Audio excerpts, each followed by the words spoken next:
하나님 안에서 산다는 것은 이런 제목으로 말씀을 전하겠습니다. 하나님 안에 산다는 것. 이런 제목으로 오늘 제가 말씀을 전할 텐데, 인간의 불행은 언제부터인가? 그것은 두려움 때부터입니다. 원래 하나님은 우리를 기쁨으로 만들었지만 우리는 불행하게도 두려움을 가지고 살았습니다. 왜냐하면 아담과 하와가 에덴에서 쫓겨났기 때문입니다. 쉽게 표현하자면 우리를 만드신 하나님 아버지로부터 쫓겨날 때입니다. 하나님 밖에서 살아가던 우리 인류는 두려움을 이기기 위해서 결국 우리 힘으로 두려움을 해결하려고 더욱더 하다 보니까 하나님과는 점점점 더 멀어져 갔습니다. 급기야는 노아의 후손들은 다시는 비에 죽지 않겠다고 두려움을 해결하려고 바벨탑을 쌓았고, 자, 이제는 안 무섭다. 우리가 두려움을 해결했다. 이렇게 말을 했지만 그것도 별 소용 없었습니다.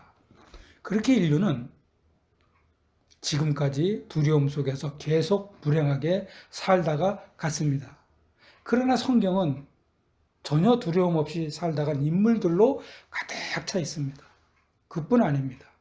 기독교 역사는 믿음의 선조들의 순교를 통해서 이루어냈습니다. 어떻게 두려움을 모르고 순교를 할 수 있는가입니다. 그것은 하나님 안에 살았기 때문입니다. 모든 성경 인물들의 특징은 딱 한 가지입니다. 모두 다 하나님 안에서 산 사람들입니다. 뭐가 하나님 안에 사는 건지 아시나요? 솔직히 저도 모릅니다. 굳이 뭐가 하나님 안에 사는 건지 성경책을 찾고 찾아서 오늘 열왕기상에 있는 엘리야가 하는 행동을 보니까 이것이 하나님 안에 사는 거구나 깨달았습니다. 뭐가 하나님 안에서 사는 것인지 엘리야 선지자를 통해서 알아가는 귀중한 은혜를 나누겠습니다. 엘리야는 여호와는 나의 하나님, 이런 뜻의 이름입니다. 엘리야는 북왕국 이스라엘에서 주로 활동한 예언자입니다. 예언만 아니라 기적을 행한 예언자입니다. 거기다가 에녹처럼 죽지 않고 하늘로 곧바로 올라간 엘리야예요. 엘리야는 또 하나님을 떠나서 살아본 적이 없었던 사람입니다. 엘리야가 하나님 안에서 살았기 때문에 신앙이 정말 좋았습니다. 가지는 나무에 있어야 하듯이 말이죠. 여러분, 가지가 나무에 있는 것을 보면 그것은 그냥 당연한 거지, 가지가 나무에 붙어 있네? 이렇게 생각하는 사람 단 한 명도 없습니다. 그냥 당연하게 가지는 나무에 그냥 있는 것입니다. 그래서 엘리야는 하나님 안에 있다가 그대로 죽지 않고 어떻게 했어요? 엘리야가 승천해서 하나님 품에 계속 있습니다. 하나님 품에 있다는 것은 뭐예요?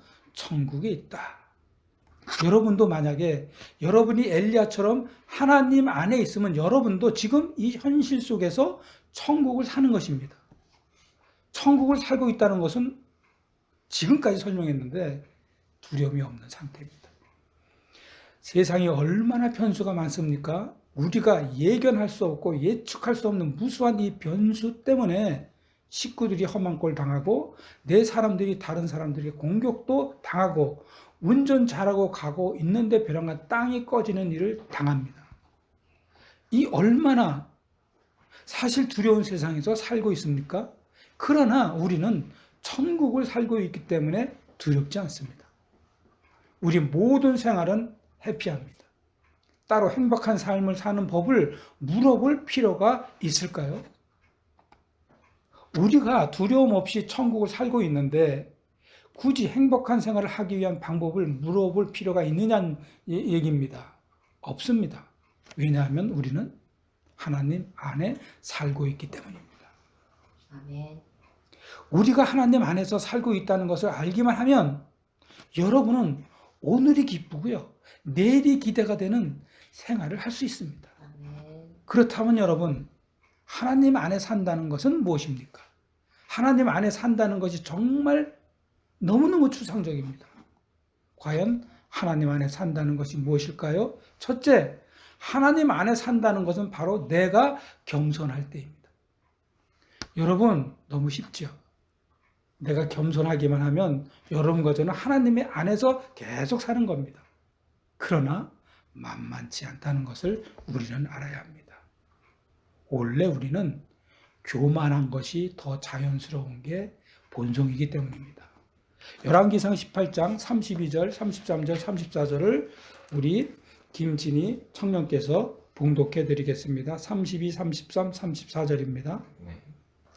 그가 여호와의 이름을 의지하여 그 돌로 제단을 쌓고 제단을 돌아가며 곡식 중자 두 세알을 둘 많은 도랑을 만들고 또 나무를 버리고 송아지의 각을 떠서 나무 위에 놓고 이르되 통 넷에 물을 채우다가 번진 물과 나무 위에 부으라 하고 또 이르되 다시 그리하라 하여 다시 그리하니 또 이르되 세 번째로 그리하라 하여 세 번째로 그리하니.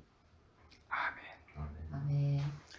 오늘 본문에 엘리야는 사람에게 하나님이 주시는 불로 재물을 태웠다는 것을 보여주기 위해서 도랑을 파괴해서 재물뿐만 아니라 제단에 엄청난 물을 부어가지고 결국 도랑에까지 물이 가득 넘치게 했습니다. 그런데 엘리야가 이렇게 도랑에 물이 가득 차기 바로 전에, 물을 붓기 전에 바알 선지자들은 재물을 태우려고 길을 썼지만 아무 소용 없었습니다. 그런데 엘리야가 도랑에 물이 넘치도록 물에 젖은 재물을 태웠다면 그것은 하나님이 하셨다는 거죠.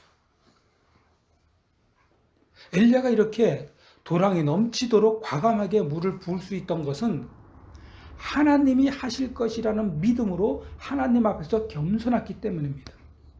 그런데 엘리야가 아주 조금이라도, 아주 조금이라도 자기 이성을 가지고 있었다면, 다시 말해서 조금이라도 제정신이라면 물이 묻은 재물은 절대로 불에 태워지지 않을 것이라고 생각했을 것입니다. 그러나 엘리야는 하나님은 하실 수 있다는 믿음을 가지고 하나님 앞에서 자신의 이성을 내려놓고 하나님 앞에서 겸손했습니다.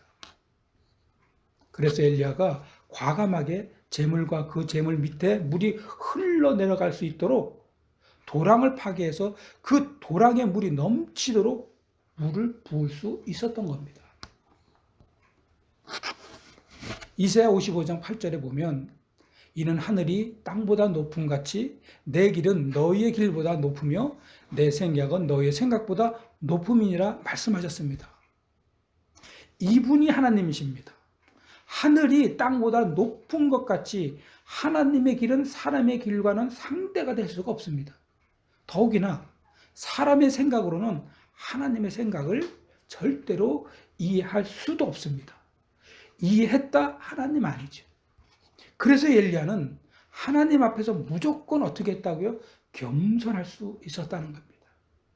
그거를 인정을 못하기 때문에 사람들은 겸손하지 않습니다. 내가 어떻게든지 하려고 하기 때문에 절대로 겸손 안 됩니다. 엘리야가 하나님 앞에서 겸손했기 때문에 아무리 재물이 물에 젖어도, 재물뿐만 아니라 도랑에 물이 넘쳐나도 하나님은 이 재물을 태워버린다는 믿음을 가졌습니다. 이것이 바로 엘리야가 하나님 안에서 겸손했기 때문에 할 수 있었던 뭡니까? 행동입니다. 하나님은 여러분과 제가 하나님 안에 있기를 정말 간절히 원하십니다. 그냥 간절히 원하십니다. 그런데 여러분 중에 나도 하나님 안에 살고 싶다, 나도 하나님 안에서 살고 싶다 이렇게 얘기하는 사람이 정말 많습니다. 여러분도 하나님 안에 살고 싶으세요. 그렇다면 여러분 어떻게 해야 돼요? 삶에서 겸손할 때가 하나님 안에서 살고 계시는 겁니다. 예를 들어서 식당 주인, 내가 식당을 경영합니다.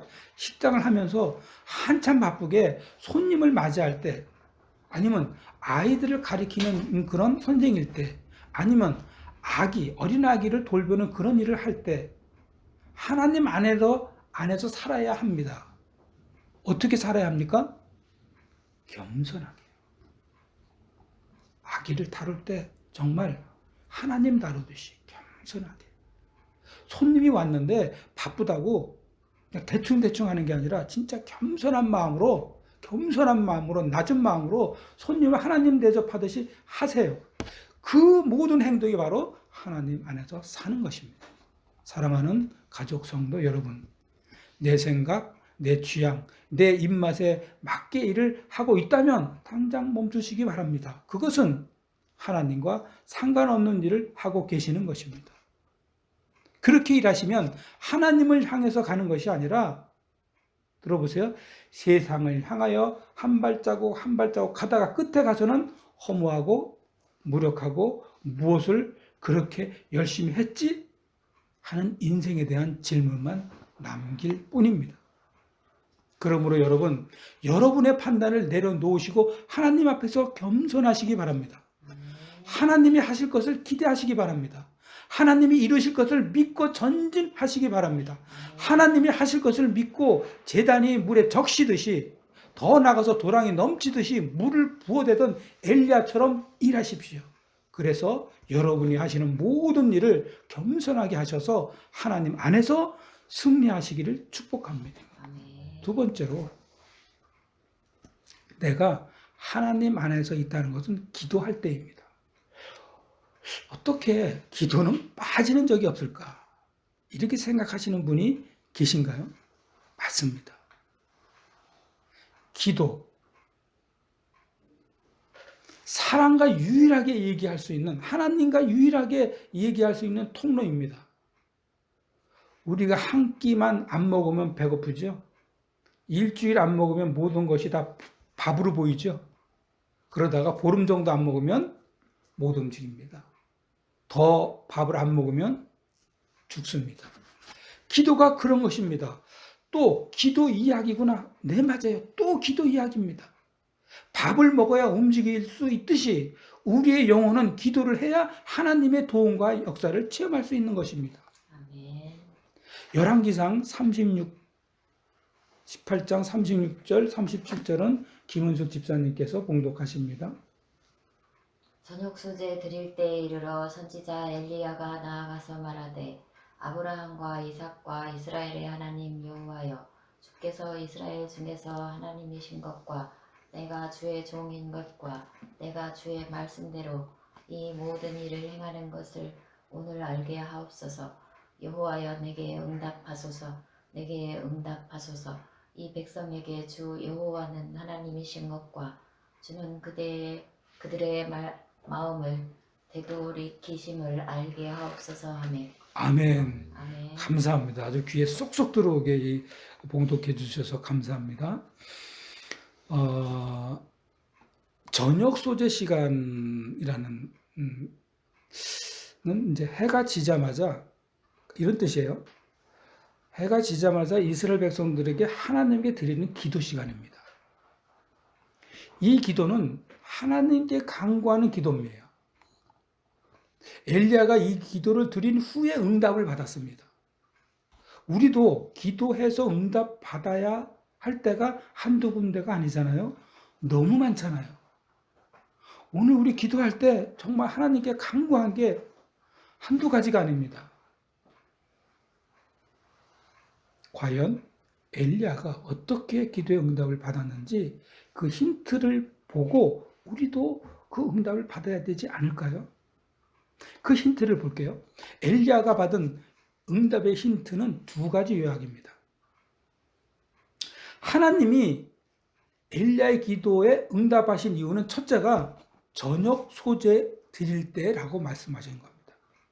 이스라엘 사람들은 아까도 말씀드렸지만 매일 저녁에 소재를 드렸습니다. 오늘 하나님의 응답을 받은 엘리야의 기도는 늘 드리는 기도였다는 뜻입니다. 오늘 처음 엘리야가 다급해가지고 드린 기도가 아니라 늘 하던 기도의 루틴대로 하는 기도입니다.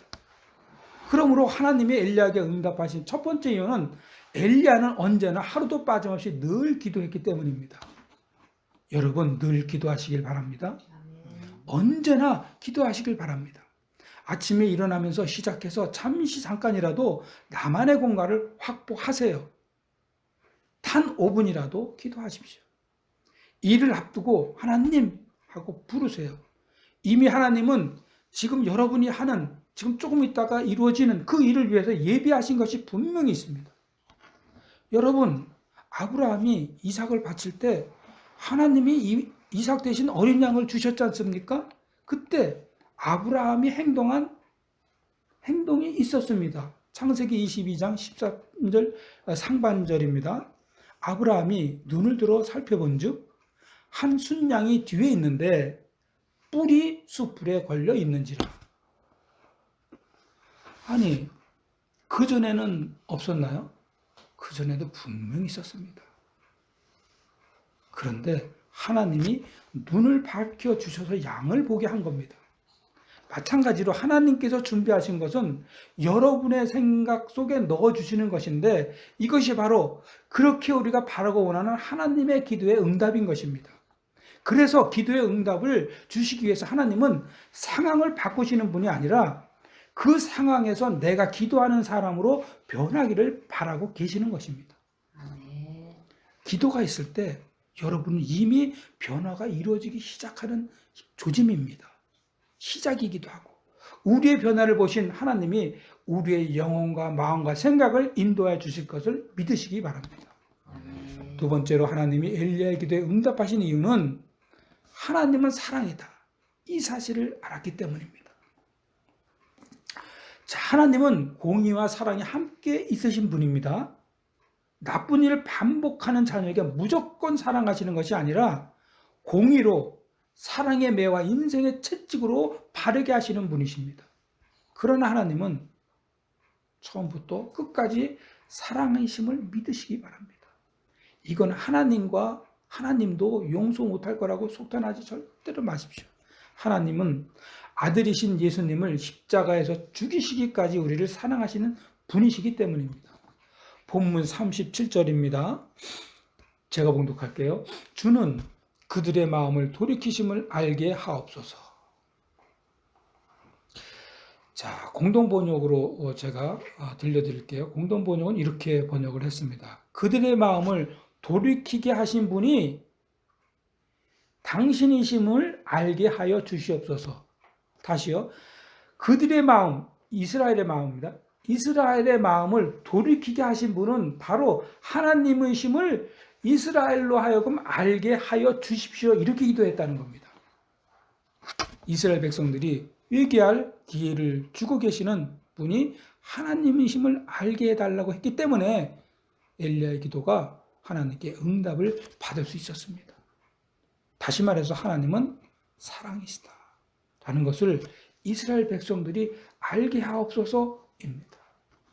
우리가 기도할 때 내가 먼저 하나님께 회개하면 언제나 하나님은 우리의 기도를 들어주실 것을 이미 준비하고 계시는 사랑이 엄청나게 많으신 하나님이십니다.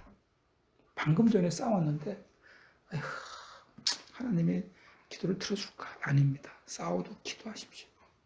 사랑이 많으신 하나님께서 우리의 기도에 응답하시지 않을 때 제일 먼저 할 일은 우리의 마음이 지금 사랑하신 하나님 앞에 있는 것이 아니라 세상 욕심에 있는 것은 아닌지 점검해야 할 것입니다.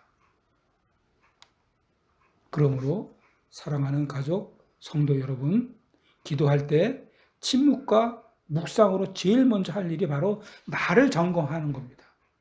나의 점검 도구가 있어요. 참 좋은 도구가 있어요. 주기도문입니다. 제가 하는 방법을 썼어요. 첫째입니다. 하늘에 계신 하나님 아버지, 아버지의 이름을 거룩하게 하시며 이 내용이에요. 그러면 어떻게 체크하고 점검할 것인가? 하나님이 나의 아버지인지, 그리고 거룩한 삶을 살았는지 이것부터 점검하시기 바랍니다. 하나님이 나의 아버지인데 내가 아버지라고 생각 안 하고 행동하는 것은 없는지, 내가 거룩한 삶을 살고 있는지 점검하라는 뜻입니다. 또 아버지의 나라가 오게 하시며 하나님의 통치를 받고 있는지 아니면 하나님 말씀대로 살고 있는지 점검하라는 뜻이죠. 이렇게 주기도문으로 점검하다 보면 여러분의 마음에 하나님의 임재를 경험할 것입니다. 성령님이 여러분의 마음과 영혼을 안심시켜 주시는 상황이 계속 일어날 것입니다. 이렇게 하나님께 응답받으시고 하늘의 위로와 평강에 임하시는 여러분의 삶이 되시길 바랍니다. 아멘. 셋째로 하나님 안에 있다는 것은 하나님을 경외할 때입니다. 열왕기상 18장 38절입니다. 제가 봉독합니다. 이에 여호와의 불이 내려서 번제물과 나무와 돌과 흙을 태우고 또 도랑의 물을 핥는지라. 여호와의 불이 하늘로부터 그냥 내리꽂아 가지고 번제불을 태우는데 여러분 돌도 태우고요. 흙까지 태울 정도로 엄청난 불길이었습니다. 그러니 도랑에 넘치도록 있던 물은 순식간에 핥았다 말라버렸다는 뜻이죠. 상상이 가시나요? 순간적으로 그냥 확 그냥 불살라 없어지는 거예요. 사람들이 얼마나 놀랬겠어요. 아마 기절했을 거예요. 아마 소리 지르고 난리가 났을 거예요. 와, 막 하나님의 일하심을 딱 본 이스라엘 사람 하다못해 바알 선지자들까지도 하나님을 경외했던 겁니다. 이렇게 하나님의 일하심을 보는 사람은 하나님을 경외하여야 합니다. 노아가 여러분 하나님이 비를 내릴 때 산 꼭대기 방주를 하나님이 비를 내릴 테니까 산 꼭대기 방주를 만들라고 했을 때 노아는 하나님의 말씀대로 어떻게 했어요? 산 꼭대기에 가서 방주를 지었습니다. 왜 이렇게 무모하고 보이지 않는 미래의 일을 믿고 산 꼭대기에 방주를 수십 년, 계산해 보면 70년, 80년, 100년 어간입니다. 그 어간 동안 방주를 지을 수 있었을까요? 이거요. 노아가 하나님을 경외했기 때문입니다. 다시 말해서 하나님 안에 늘 있었기 때문입니다. 한결같이 어떻게 백령어간을 산꼭대기에서 그 수많은 수모를 당하면서 사람들로부터 미친놈이라는 소리 들으면서 어떻게 식구들 전부가 못은 뭐 없잖아요. 그 당시에 말 그대로 그냥 나무로 이렇게 오랫동안 짓는데 그 수모 다 당했습니다. 그런데도 누구 하나 스트레스 받았다는 얘기 없어요. 하나님 안에 있었기 때문이고 그것은 바로 하나님을 늘 경외하기 때문입니다. 히브리서 11장 7절을 볼까요? 믿음으로 노아는 아직 보이지 않는 일에 경고하심. 이거 무슨 뜻이냐면 앞으로 비가 엄청나게 내릴 거다 이런 경고하심을 받아 경외함으로 방주를 준비하여 그 집을 구원하였으니 하나님 안에 있었던 노아가 믿음으로 방주를 산 꼭대기에 지을 수 있었던 것은 바로 뭡니까? 하나님을 경외하였기 때문입니다. 우리야말로 하나님을 경외하는 것이 바로 하나님 안에 있는 것입니다. 요한계시록 18장 18절 상반절에 보면 성도들과 또 작은 자든지 큰 자든지 주의 이름을 경외하는 자들에게 상을 주시며 또 땅을 망하게 하는 자들을 멸망시킬 때로소이다 하더라. 여러분 하나님을 경외하지 않는 사람은 심판을 받을 것이지만 그러나 여러분 우리 심판 또 얘기네. 아니에요. 여러분 살면서 심판받을 겁니다. 하나님을 경외하지 않는 사람은 심판을 받을 것이지만 그러나 하나님을 경외하는 즉 하나님 안에 있는 사람들은 상을 받습니다. 그러므로 하나님 안에 있는, 다시 말해서 하나님을 경외하는 우리들은 노아처럼 세상에서 구원을 받습니다. 마지막 네 번째입니다. 하나님 안에 있다는 것은 하나님께 돌아갈 사람을 말하는 겁니다. 열왕기상 18장 40절입니다. 다 같이 한 목소리로 열왕기상 18장 40절 마지막 절입니다. 한 목소리로 시작합니다. 시작. 엘리야가 그들에게 이르되 바알의 선지자를 잡되 그들 중 하나도 도망하지 못하게 하라 하매 곧 잡은지라 엘리야가 그들을 기손기순으로 내려다가 거기서 죽으니라. 아멘. 여러분, 엘리야는 백성들이 하나님을 깨닫는 순간 백성들에게 바알 선지자들을 도망 못 가도록 잡아라 했을 때 이러니 전에는요, 바알 선지자를 더 대우하고 바알 선지자에게 헌금 더 많이 하고 바알 선지자라면 껌뻑했던 사람들이에요. 그런데 하나님의 역사를 보는 순간 엘리야가 바알 선지자 850명을 이리 뛰고 도망가는 그들을 도망 못 가도록 잡아라 했을 때 이스라엘 백성들은 전부 이들을 다 잡았습니다. 그리고 그 많은 바알 선지자들이 그날 다 한날에 한시에 죽었습니다. 하나님의 선지자 엘리야의 말을 들었다는 것은 이스라엘 백성들이 하나님께 돌아갔다는 겁니다. 여러분, 돌아갈 집이 있는 사람은 여유가 있고 서둘지 않습니다. 여러분, 하나님 안에 있는 사람이라는 것은 서둘지 않는다는 것입니다.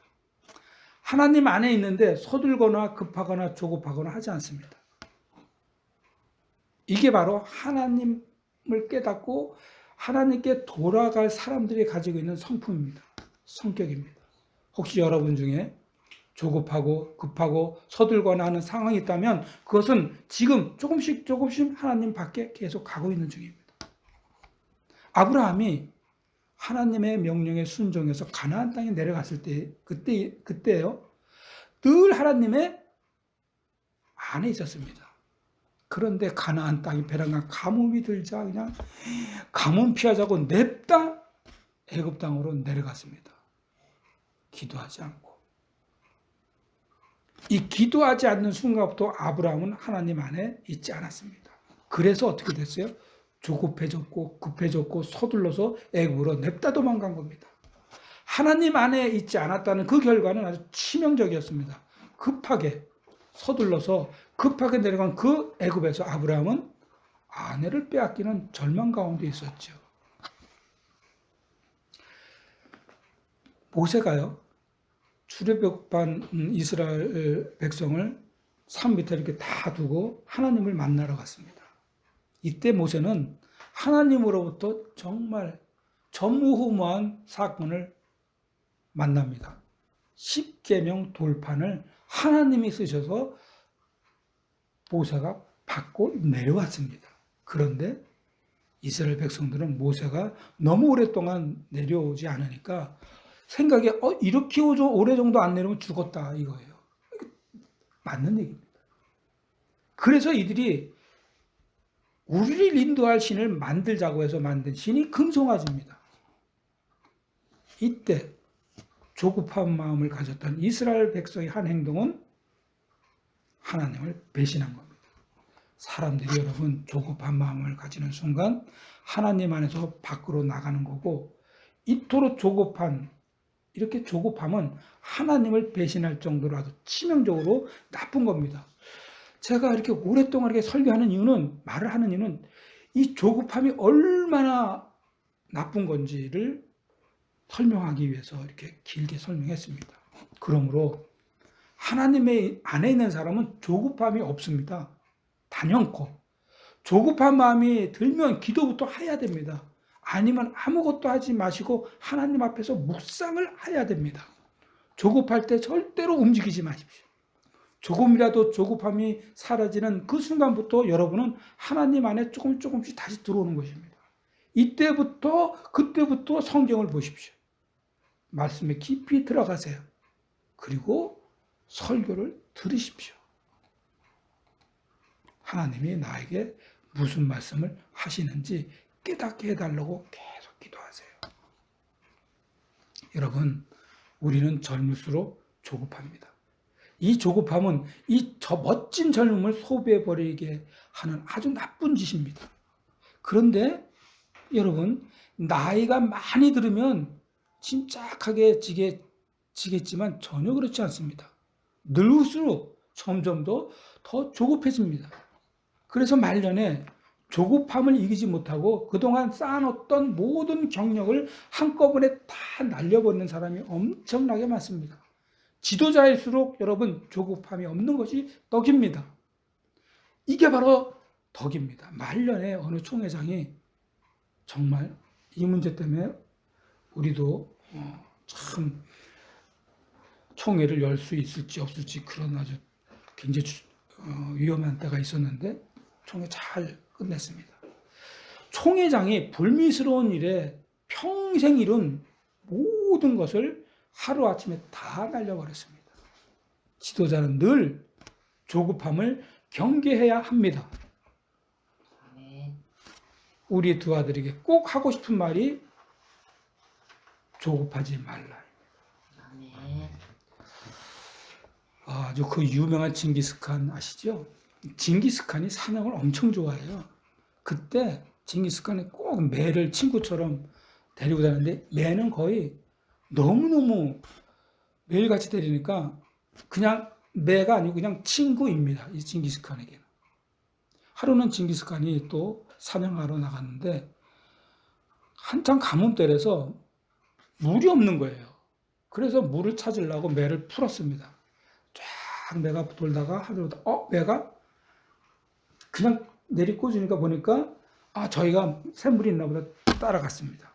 진짜 바위 밑으로 틈에서 물이 졸졸졸 나옵니다. 그래서 징기스칸이 배낭을 풀어가지고 컵 하나를 꺼내가지고 물이 쫄쫄 나오는 데다가 물을 딱 담았습니다. 그리고 매는 위에 있었겠죠. 근데 컵에 들고 먹으려고 그러면 매가 날라와가지고 치고 자꾸 치는 거예요. 못 먹게. 그러니까 이제 또 마지막으로 이렇게 마시려고 그러는데 목이 너무 마르니까 마시려고 하는데 치니까 화가 난 거예요. 화가 나가지고 날라오는 매를 칼로 확 죽여버렸어요. 그러니까 그 위로 떨어진 거예요. 그래서 자기가 너무 잘못했으니까 일어나가지고 매 죽은 거를 치우려고 이렇게 일어서서 보니까 옹달샘이 있는데 옹달샘 위에 독사 죽은 시체가 거기 있었던 거예요. 만약에 그 컵을 들고 그 물을 먹었다면 징기스칸은 즉사했을 겁니다. 그래서 매가 그렇게 계속해서 못 마시게 한 겁니다.